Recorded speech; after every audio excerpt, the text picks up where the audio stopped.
क्या आप जानते हैं, गणेश का जन्म देवताओं के वरदान से नहीं बल्कि एक स्त्री के संकल्प से हुआ था। ये एकमात्र कथा है जहां सृष्टि की रचना बिना पुरुष शक्ति के हुई। गणेश का जन्म कोई साधारण कथा नहीं है। ये कहानी है शक्ति, आत्मनिर्णय और आत्मसृजन की। एक दिन माता पार्वती ने अपने ही शरीर की शक्ति से एक जीवन को आकार दिया। न मंत्र, न यज्ञ, न देवताओं की अनुमति। और उसी क्षण कैलाश में ऐसा कुछ घटा जिसने स्वयं महादेव के नियमों को चुनौती दे दी। क्यों शिव ने अपने ही पुत्र का शीश काटा और कैसे वही बालक विघ्नहर्ता बन गया? इस रहस्य का पूरा सत्य जानने के लिए वीडियो को अभी सेव करो, फॉलो/सब्सक्राइब दबाओ और अगला भाग मिस मत करना, क्योंकि आगे की कथा आपकी सोच बदल देगी। आज हम सुनेंगे माता पार्वती के उस संकल्प की कथा जिसने इतिहास बदल दिया। कैलाश पर्वत पर माता पार्वती एक दिन अकेली थी। महादेव तपस्या में लीन थे। तभी माता ने सोचा, अब मुझे किसी की अनुमति की आवश्यकता नहीं, मैं स्वयं अपने रक्षक का निर्माण करूंगी। ये कोई साधारण विचार नहीं था, यह था स्त्री शक्ति का सबसे बड़ा प्रमाण। उन्होंने अपने शरीर से हल्दी और चंदन उतारा और उससे एक बालक की आकृति बनाई और फिर उसमें प्राण फूंक दिए। एक बालक खड़ा था द्वार पर। माता का आदेश था, जब तक मैं स्नान करूं किसी को भी भीतर मत आने देना।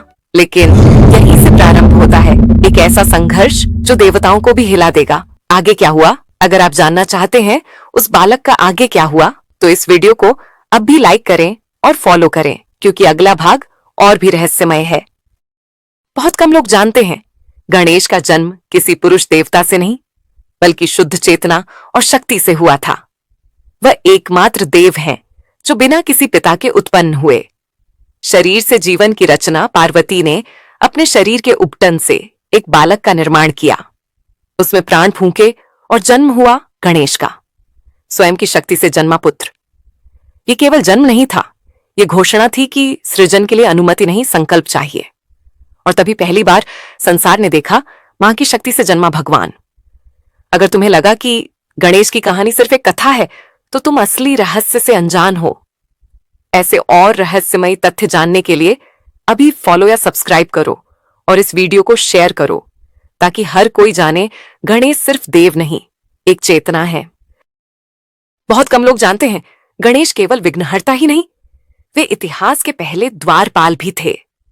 उनका पहला कर्तव्य था आज्ञा का पालन, चाहे सामने स्वयं महादेव ही क्यों ना हो। माता पार्वती ने कहा, जब तक मैं स्नान करूं कोई भी भीतर ना आए। गणेश द्वारपाल बनकर द्वार पर खड़े हो गए। थोड़ी देर बाद कैलाश लौटे महादेव। उन्होंने भीतर जाना चाहा, पर एक बालक ने उनका मार्ग रोक दिया। महादेव बोले, मैं इस घर का स्वामी हूं। बालक बोला, मेरी माता का आदेश सर्वोपरि है। ये पहला आदेश था और पहला संघर्ष भी।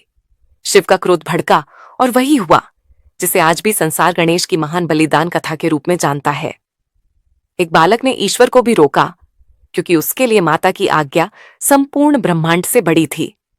और तभी जन्म हुआ गणपति विघ्नों के स्वामी का। अगर आप चाहते हैं गणेश के जन्म की पूरी रहस्यमयी कथा अगले भाग में, तो अभी लाइक करें, सब्सक्राइब करें और कमेंट में लिखें जय गणेश। बहुत कम लोग जानते हैं, एक समय ऐसा आया जब संपूर्ण देवसेना भी गणेश को हरा न सकी। एक छोटा सा बालक, पर उसके भीतर था माता पार्वती की आज्ञा का तेज और तपस्या की शक्ति। देवगण आए, इंद्र, वरुण, अग्नि, पर कोई भी उसे द्वार से हटा न सका, क्योंकि गणेश केवल बालक नहीं थे, वे थे कर्तव्य का जीवित रूप। माता का आदेश था कोई भीतर न आए, और गणेश ने उसे प्राणों से भी बड़ा माना। तभी आए स्वयं महादेव, त्रिशूलधारी शिव। और जब मार्ग न मिला तो क्रोध ने ले लिया भयानक रूप। देवगण भी स्तब्ध रह गए जब शिव ने उठाया वह निर्णय जिसने इतिहास बदल दिया। यही क्षण था जब एक बालक देवता बना और मृत्यु से जन्मा विघ्नहर्ता। अगर आप गणेश के ऐसे अज्ञात रहस्य जानना चाहते हैं, तो अभी इस चैनल को फॉलो करो, क्योंकि अगली कहानी और भी रहस्यमयी है। जय गणेश। महादेव के त्रिशूल से एक ही क्षण में गणेश का मस्तक कट गया। जो बालक द्वारपाल था वहीं आज मौन हो गया। कैलाश का द्वार रक्त से रंग गया। शिव का क्रोध शांत हुआ, पर सत्य सामने आने वाला था। जब पार्वती ने देखा अपना पुत्र निर्जीव पड़ा है तो समय थम गया। मां की चीख तीनों लोकों में गूंज उठी। जैसे ही पार्वती को मालूम पड़ा कि यह उनके ही पुत्र के साथ हुआ है, शक्ति प्रचंड हो उठी। ममता ने प्रलय का रूप ले लिया। पृथ्वी कांप उठी, आकाश थर्रा गया, देवता भयभीत हो गए। पार्वती गर्जी, यदि मेरा पुत्र जीवित न हुआ तो यह सृष्टि भी जीवित न रहेगी।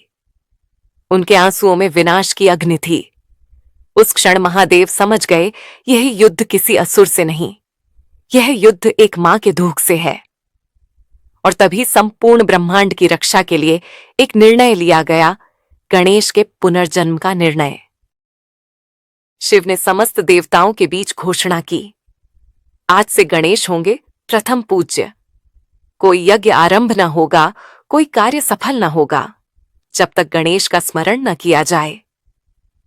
देवलोक स्तब्ध रह गया और कैलाश गूंज उठा इस निर्णय से।